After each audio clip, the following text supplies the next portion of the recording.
Salut à tous, épisode 14 avec Mathieu Van Der Poel et la Corandon Circus. Eh bien en fait, dans cet épisode même, on va changer de sponsor puisqu'au final, le planning est le suivant. C'est Championnat du Monde, Tour de Lombardie, et ensuite on va se projeter vers la saison suivante. Voilà, il n'y a pas de raison d'attendre, il n'y a pas de raison, même si il pourrait y en avoir des raisons. Il pourrait y en avoir, je vous en parlerai un petit peu après. Euh, Ok. Qui va compléter le palmarès pour ce qui est des champions du monde 2020 dans cette partie? Geraint Thomas a pris le titre de contre-la-montre et maintenant on s'occupe de la plus prestigieuse, l'épreuve en ligne. Donc le cadre, c'est les mondiaux de 2012 de Valkenburg. Et la stratégie, elle est la suivante.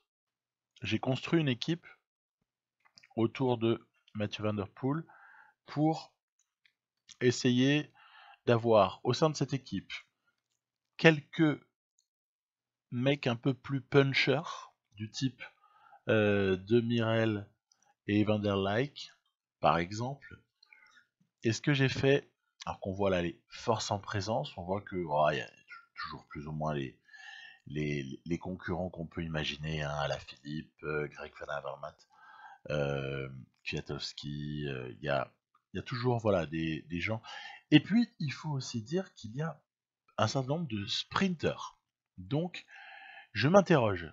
La grosse question, elle est là, c'est quelle est la capacité d'un sprinter type Gaviria, Sam Bennett, etc., à pouvoir comme ça exister sur cette course-là. Voilà, c'est ma petite question.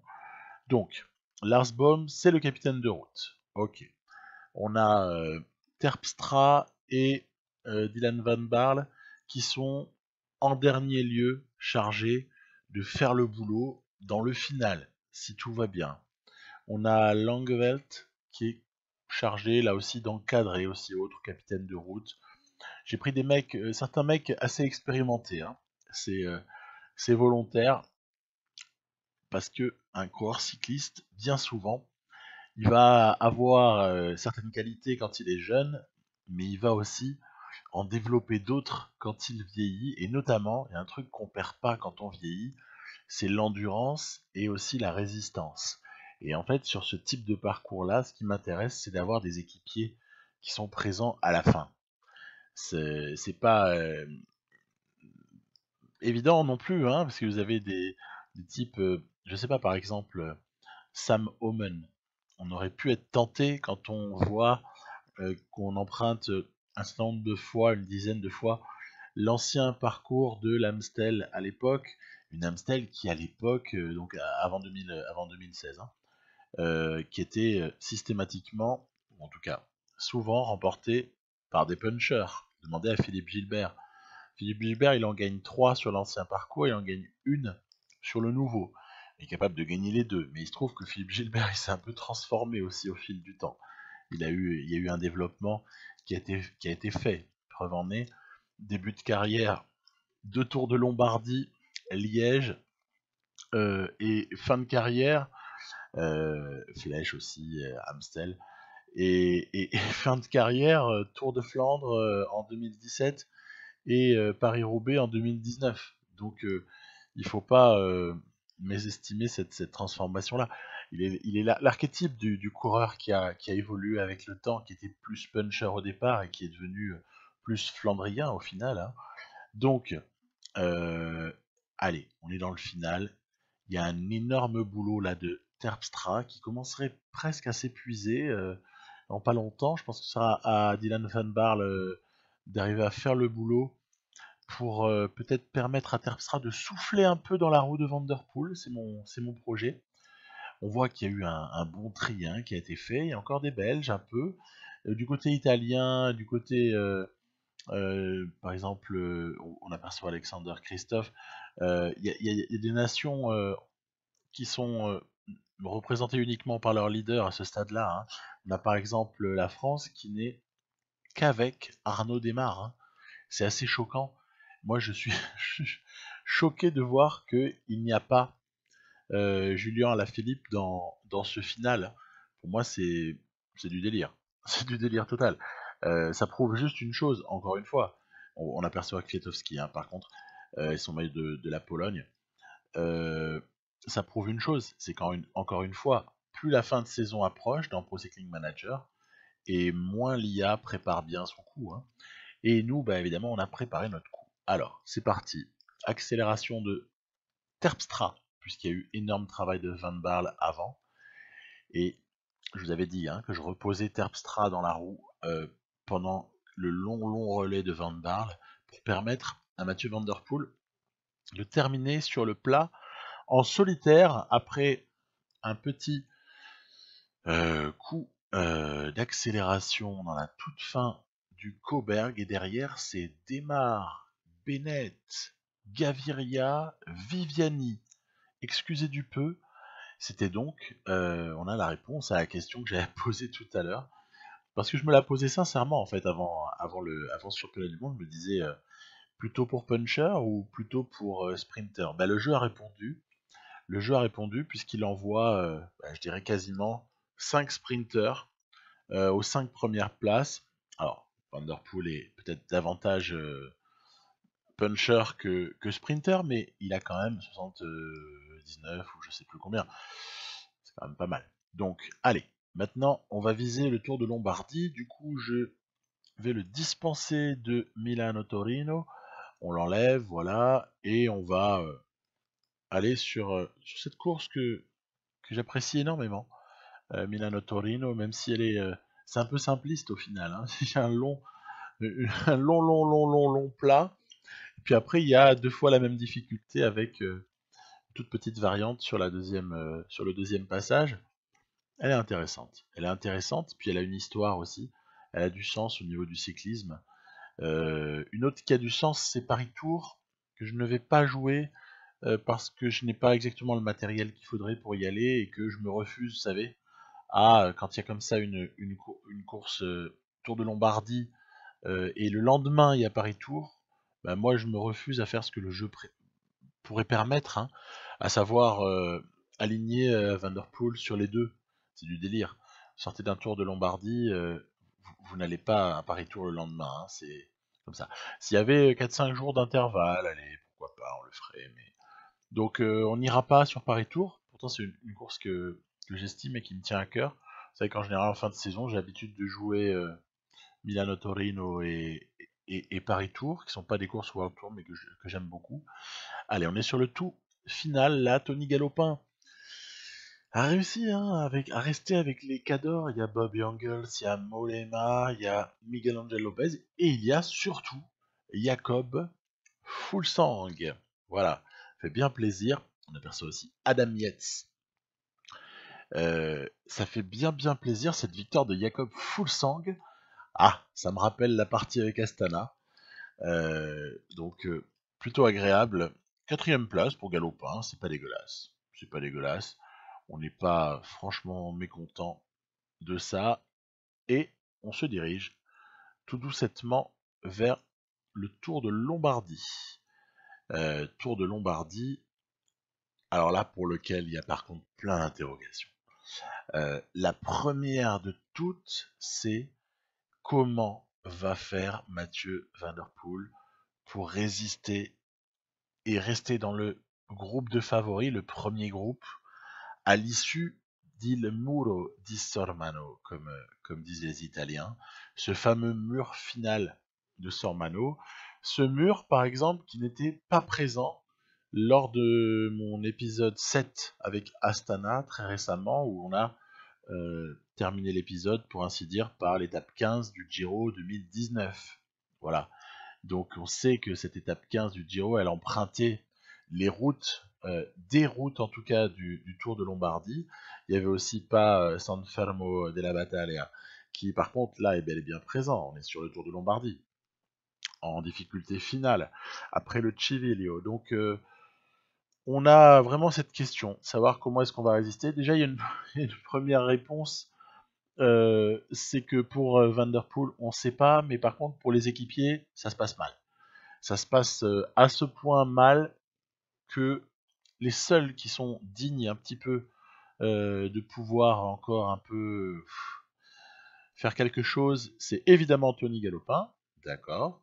Le petit Sinchek est encore un petit peu jeune, et donc il craque, regardez, il va être, voilà, il va être décramponné ici, il était en protection sur Galopin, du coup je recale Galopin dans la roue de Mathieu Van Der Poel, et Dylan Van Baarle aura fait quand même un gros boulot. Il faut pas m'estimer, regardez, voilà, petit tournant à gauche, si on prenait pas le mur, on irait à droite, mais là, on passe à gauche. Allez, Van Baarle craque ici, mais c'est quand même déjà pas mal pour dire les efforts qu'il a fait avant.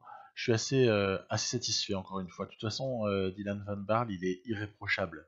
C'est un lieutenant extraordinaire et malgré son entre guillemets jeune âge, ouais, à 27, il a 28 ans là à ce stade de la partie, 28 ans, les gens qui me parlaient de capitaine de route là, c'est marrant, c'est l'expression qui plaît à beaucoup de gens. C'est un des capitaines de route de cette équipe, très très clairement, avec Tony Galopin. Et oui. Et Van Baarle, je l'échangerai contre pas grand chose au monde, parce que c'est pas un coureur très connu, coté, estimé. Mais qu'est-ce qu'il nous fait comme boulot? Il nous fait un boulot monstrueux. Et regardez, celui qui nous fait aussi un boulot de dingue, c'est Tony Galopin.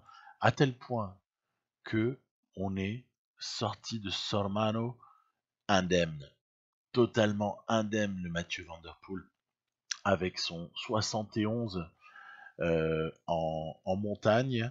On sait que la note de montagne peut quand même beaucoup jouer lorsqu'il y a des forts pourcentages comme cela, et passage à 22% au maximum dans le mur de Sormano. Et bon, après ça s'est passé aussi d'une manière assez optimale. En quel sens? Dans le sens où le groupe là d'une quarantaine de coureurs qui émergent de ce passage dans la colma di Sormano et en finissant par le mur, au final, c'est un scénario qui est plutôt à notre avantage. Il n'y a personne qui a cherché à faire exploser. Voilà.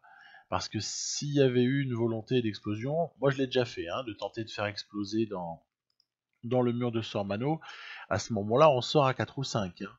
On sort pas à 30. Hein. Donc, c'est à notre avantage. En même temps, nous, on n'avait même pas les moyens de durcir la course, et puis surtout, on n'avait pas intérêt.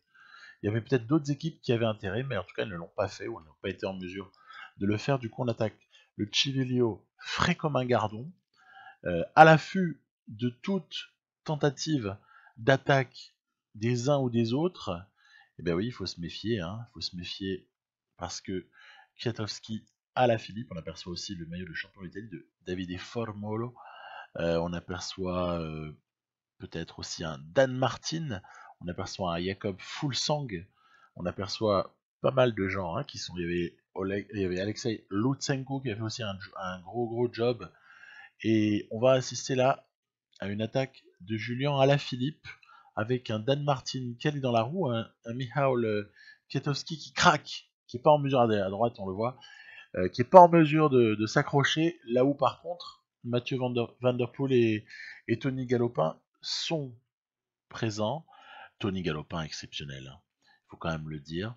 Ce qu'on peut aussi signaler au passage, c'est que j'avais espéré, je vous avais raconté ça dans l'épisode précédent, j'avais fait un petit screen là, j'avais espéré comme un fou avoir le plus 5, soit au championnat du monde, soit au Tour de Lombardie, plus 5 de forme du jour, bah, je l'ai eu ni à un endroit ni à l'autre. Hein. Bon, c'est pas grave, c'est comme ça, c'est l'aléatoire, c'est très bien comme ça au final. Et Tony Galopin, il a son plus 4, c'est pas mal. Plus 4 qui résulte aussi de son objectif. Il avait aussi objectif Tour de Lombardie, alors que Mathieu Van Der Poel avait objectif championnat du monde. Donc ça explique peut-être le 1 de différence. Et là, attaque de Mathieu Van Der Poel dans la fin de San Fermo della Battaglia. On va essayer de faire une différence dans la descente. À la Philippe un petit peu calé. Dan Martin essaye de prendre la roue. Et qu'est-ce qui va se passer? Bam! Vous l'avez bien vu, ou alors vous l'avez entreaperçu. Ça s'est passé en bas de l'écran. C'est l'histoire de quelqu'un qui a 66 en descente, qui essaye de suivre quelqu'un qui a 84 en descente et qui craque. J'ai déjà remarqué ça dans le jeu. En fait, c'est pas la première fois que je vois quelqu'un. Et ouais, et ouais. Vous avez vu Dan Martin, il est au sol. -2, on voit le squelette, hein, c'est assez, c'est assez glauque.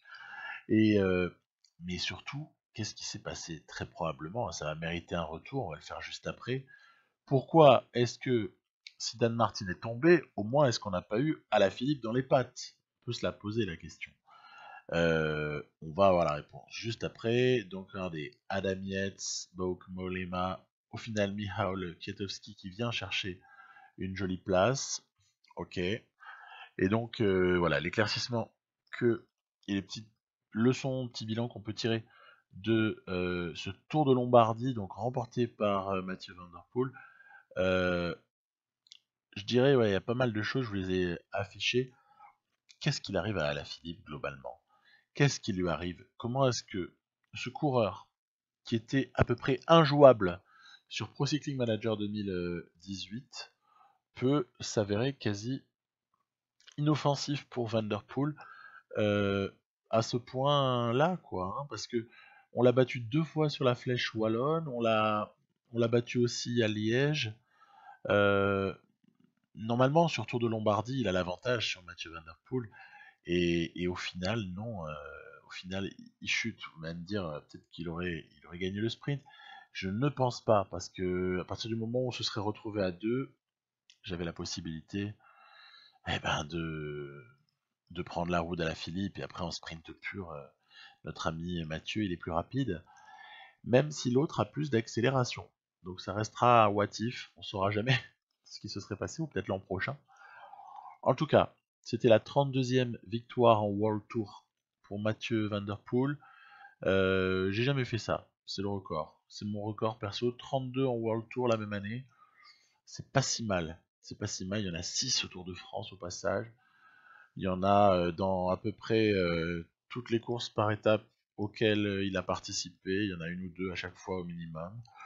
Il y a un nombre de classiques ou de semi-classiques incroyable. Et regardez, le bug a été réparé. Les équipes rétrogradées la saison précédente réintègrent le World Tour. Et en fait, on a vraiment tout le monde qui a sa place. Parce qu'à la limite, la Dimension Data qui descend, eh ben, je trouve ça moral. Surtout quand on regarde les 18 équipes qui sont en World Tour. Et aussi, si je vous montre les bilans, c'est parce qu'il y a un petit jeu là, toujours. Un petit jeu intéressant. C'est pour qui est-ce qu'on va voter? Pour le quintet, pour le coureur de l'année. Est-ce que on préfère un Tour de France pour Dumoulin ou un doublé Giro Vuelta par exemple pour Simon Yates?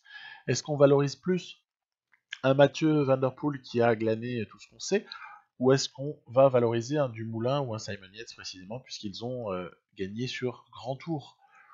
Bref, on verra ça un tout petit peu après. En tout cas, on peut déjà définir nos objectifs, hein. On a déjà pas mal de choses en ligne de mire là, pour la saison qui suivra. Il faudra aussi essayer de trouver un programme le plus intéressant possible à Remco et Evenepoel, et tout en peut-être privilégiant, pour ce qui est de Mathieu Van Der Poel, privilégiant certaines courses et en essayant de se fixer peut-être de nouveaux défis, de nouveaux objectifs. Voilà, ça va être vraiment, à mon avis, ça va être assez intéressant parce qu'il y a quand même encore pas mal de choses à faire. Malgré l'abondance de victoires de 2020, il y a encore pas mal de choses à faire, et aussi voir évidemment le développement de nos jeunes, hein. C'est vraiment ça qui peut s'avérer aussi crucial dans cette partie, hein. Et puis là, on aborde un sujet un peu moins rigolo, vraiment vraiment moins rigolo, c'est l'entraînement et les coachs, les rapports avec les coachs. Parce qu'en fait, les coureurs se lassent au bout d'un certain temps. Là, on est au bout de 2 années, et on a quand même un certain nombre de coureurs, hein, dans l'effectif là qui étaient là depuis longtemps, et qui s'est lassé en fait de mes coachs. Et c'est vrai que c'est un peu dommage parce que, au-delà du fait que je les avais personnalisés, là je leur avais donné un nom à chacun, on s'en fout, c'est pas ça la question, mais ça demande de l'argent en fait d'engager de nouveaux coachs. C'est pas genre tu changes comme ça. Parce qu'en fait, on n'est pas beaucoup au-dessus de zéro, et quand on réfléchit, il faut commencer à payer des primes de recrutement. Bref, on en parle un poil après. J'ai trouvé 2 régènes allemands pour obéir un petit peu à la demande de Alpecin, qui nous a rejoint comme co-sponsor. C'est ce fameux Georg von Schultz. Donc celui-là, il m'a l'air vraiment, vraiment intéressant. Et il y en a un deuxième aussi qui me plaît bien, c'est ce Hans Engelwald, l'ange de la forêt. Amusant, amusant, il y a des noms, von Schultz, ça veut dire, Schultz c'est le maire en allemand, donc qui vient du maire, en gros, il a des ancêtres qui étaient le maire du village. Je rigole, mais c'est rigolo. On a signé ces deux petits jeunes-là, et aussi Jorgensen, mais ça, vous n'êtes pas surpris, parce que je vous en avais déjà parlé. C'était mon petit gars de U23. Du coup, au final, on a 23 coureurs. 23 coureurs, avec donc pas mal de petits jeunes qui vont s'avérer à développer, tout simplement. Et puis, on verra bien. Mais moi, en fait, je crois beaucoup en pas mal de ces jeunes-là. Je pense que ça pourrait devenir assez sérieux. Peut-être pas en 2021 pour tous ces jeunes, mais à partir de 2022 ou la mi-2022, ça peut devenir vraiment, vraiment violent.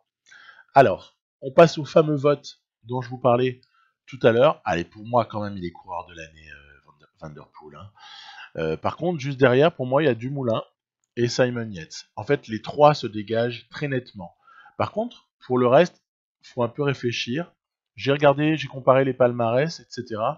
Pour moi, Egan Bernal a fait preuve d'une régularité, notamment sur les courses World Tour d'une semaine environ, qui a été assez appréciable. Franchement, il mérite sa 4e place largement. Et j'ai choisi Romain Bardet pour ce qui est de la 5e place. Déjà, parce qu'il fait 2e du Tour de France. Voilà. Et puis à côté, il gagne le Tour de Catalogne. Enfin, ça mérite mention. Ensuite, on doit se prononcer par rapport aux investissements pour ce qui est de recruter. Bon, en fait, je vais réduire un peu la voilure parce que je suis un peu échaudé. J'ai l'impression qu'en fait, on n'arrive pas à obtenir des masses de bons coureurs par ce biais. Et par contre, ça peut coûter assez cher et du coup, j'ai un petit peu réduit. Donc, confirmation ensuite pour ce qui est des indices du retour à la normale, c'est-à-dire qu'on aura en World Tour en 2021 à peu près tout ce qui doit être en World Tour. Il y a des équipes qui redescendent, mais ça paraît pas illogique au vu de leurs effectifs. Et puis je me suis retrouvé face à un bug. C'est ça que j'évoquais au tout début de l'épisode, quand je vous disais qu'il y avait parfois des raisons de galérer. En fait, j'ai eu tout un tas de types qui est parmi les meilleurs coureurs du monde, Roglic, Bardet, Simon Yates, pas mal de coureurs, Young Girls, qui se sont retrouvés sans équipe, tout va bien, tranquille. Alors, il a fallu que je le règle. J'ai dû éditer. Je me suis retrouvé à bien me prendre la tête, renommer des fichiers pour être sûr de ne pas avoir non plus 100 000 choses à refaire, etc. Je m'en suis sorti. Ne me demandez pas vraiment comment. Enfin, je pourrais l'expliquer, mais c'est chiant. C'est encore une fois le type de bug qui peut parfois faire lâcher à certains des parties, quoi, je comprends. Et tout ça, c'était sous l'effet de quoi? Sous l'effet des fameuses mises à jour, vous savez, la 1.0.5.2, celle-là, elle m'a bien foutu la merde. Et derrière, la 1.0.5.4, qui était censée corriger, elle a corrigé, mais du coup, elle m'a refoutu la merde dans les contrats.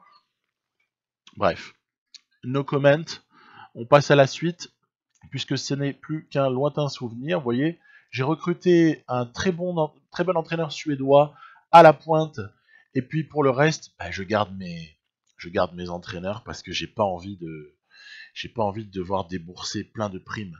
Parce qu'en fait, vous payez 2 mois de salaire quand vous recrutez un coach, vous lui payez 2 mois de salaire. Moi, si je commence à payer 2 mois de salaire à 2 coachs supplémentaires de niveau mythique, voire même international, commence à me mettre en difficulté. Donc, gaffe.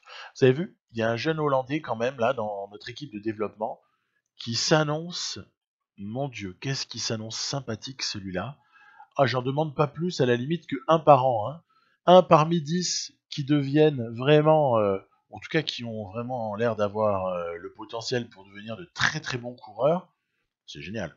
C'est génial. Donc voilà, ensuite Mathieu Van Der Poel, coureur de l'année, je crois qu'on n'est pas vraiment surpris.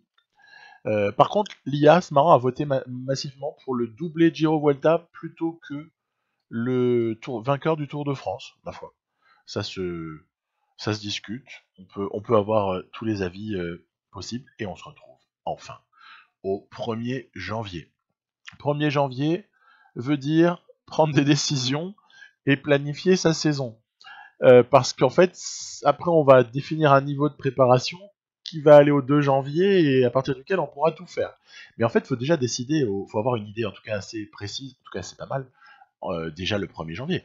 Et du coup, j'ai décidé que Nils Sinchek serait chargé d'aller sur le Giro en tant que leader. Ouais, je sais, c'est un peu ambitieux, mais voilà. Et je le jouerai, hein. Je pense en tout cas vraiment le jouer. Je lui ai adjoint une cohorte de jeunes. Bref, l'équipe est super jeune sur le Giro. J'ai jamais envoyé une équipe aussi jeune sur un grand tour, mais ça sera à noter. On verra, on verra. Ça peut être en fait assez intéressant vu la note de montagne du jeune Sinchek. C'est un vrai coureur, hein, il est de Sunweb Développement. Ensuite, du côté du Tour de France, on va quand même blinder l'affaire. Et du côté de la Vuelta, on essaiera d'envoyer, comme je l'évoquais un petit peu plus tôt, Mathieu Van Der Poel avec quand même leader Sam Oomen et quelques équipiers sympathiques. Vous voyez que par exemple, Nieuwenhuis, je l'envoie que sur la Vuelta parce qu'il préparera les sprints alors pour Van Der Poel, même s'il n'y en a pas énormément sur la Vuelta, mais on essaiera déjà d'aller les chercher. Et puis après, il y a tout ce petit jeu avec les objectifs. Vous voyez par exemple, je trouve que le jeu m'a mis trop de leaders. Pour moi, Roy Jens, ça n'est pas un leader. Ça n'est pas un leader de cette équipe. Limite, Nieuwenhuis n'en est pas un non plus. Bon, bon, bref, c'est pas génial. Galopin même pourrait ne pas être un leader parce qu'en fait, il est descendu de 76 à 75. Il a perdu un peu des stats là au fil enfin en vieillissant légèrement. Et du coup, ouais, je trouve qu'il y a un peu trop de leaders, parce que du coup, ça me fait peut-être presque pas assez d'équipiers à répartir entre les différents leaders, et du coup, le degré de satisfaction de chacun d'entre eux, bah, il est forcément amoindri, quoi. Et c'est un peu dommage. Après, j'essaie de jouer comme ça sur les objectifs, sur le statut aussi du coureur, pour le rendre le plus heureux possible. Par exemple, tant qu'un prétendu leader de la liste accepte d'être chargé d'un objectif en tant qu'équipier, moi je prends, hein, je prends tous les jours. Hein.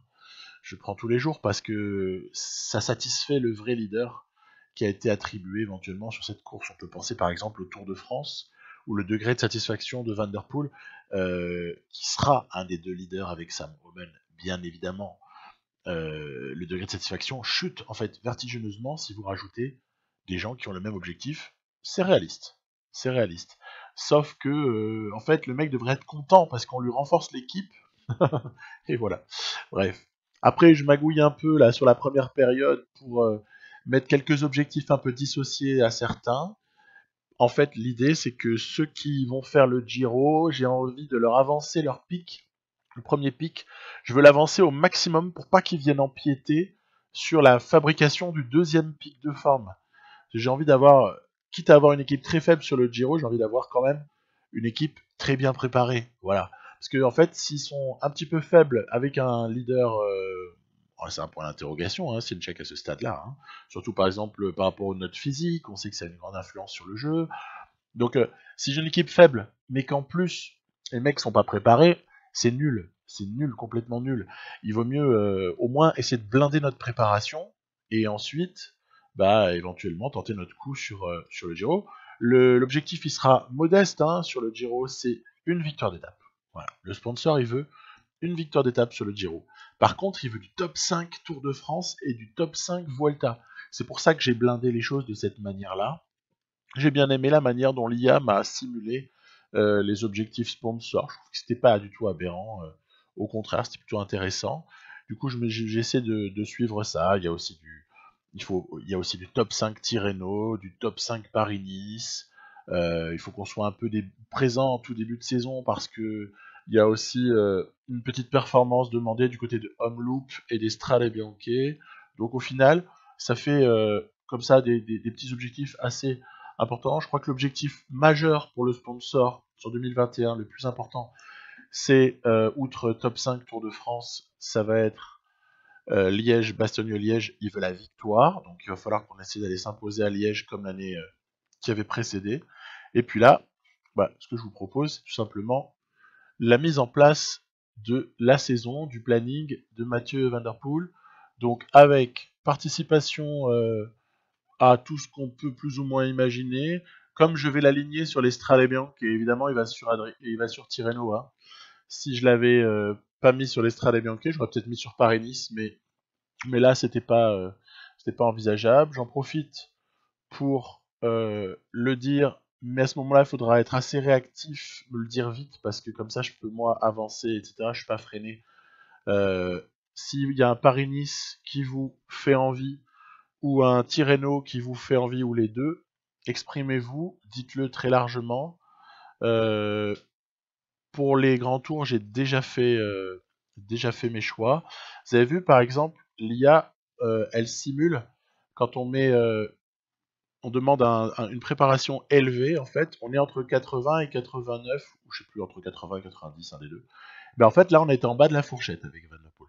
On a donc tiré le plus petit lot, entre guillemets. Bon, est-ce que ça impacte vraiment au final? Est-ce que c'est vraiment insupportable d'avoir subi ça? Non, pas du tout. Parce qu'après, avec les jeux, avec les 100%, les semaines à 100%, etc., les semaines à 0, j'ai fait J'en ai aligné 4 là, comme vous pouvez le voir, sur une période en février, un cheval entre fin janvier et février.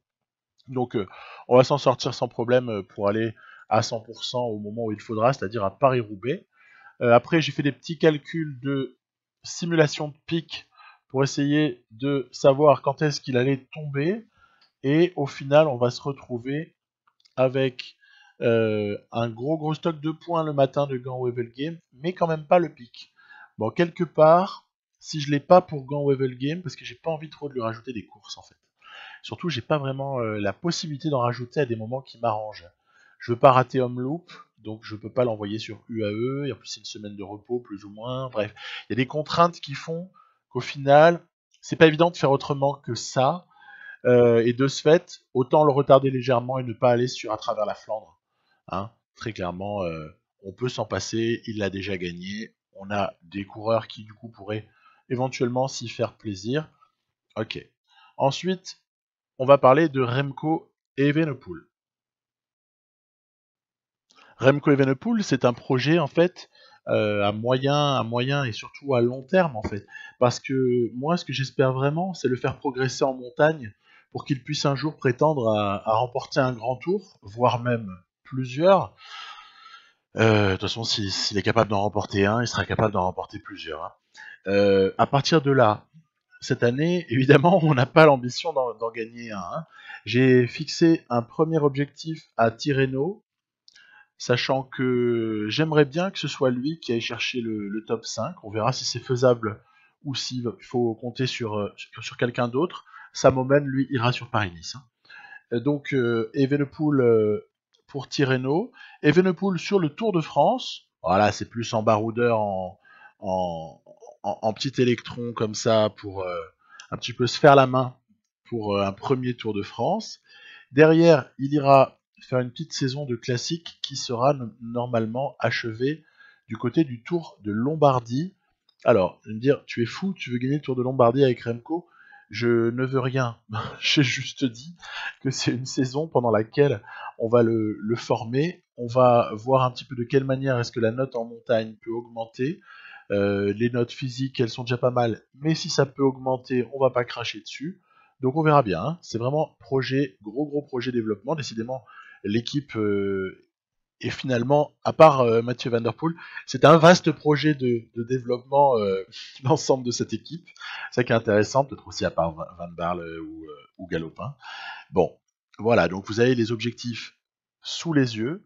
Je pense que on va s'en tenir à ça pour cet épisode, en vous disant à très bientôt pour la toute fin de 2-3 petites mises en place. Je vous parlerai de Omen, de Sinchek, de la team Giro de manière générale, et surtout après on va commencer à avancer dans le calendrier, puisque ce sera enfin possible une fois que toute la planification est achevée. Il me reste 25% du boulot à faire, Il faut le faire correctement pour pas avoir de mauvaises surprises au cours de la saison. Je vous dis à très très bientôt. Bye bye.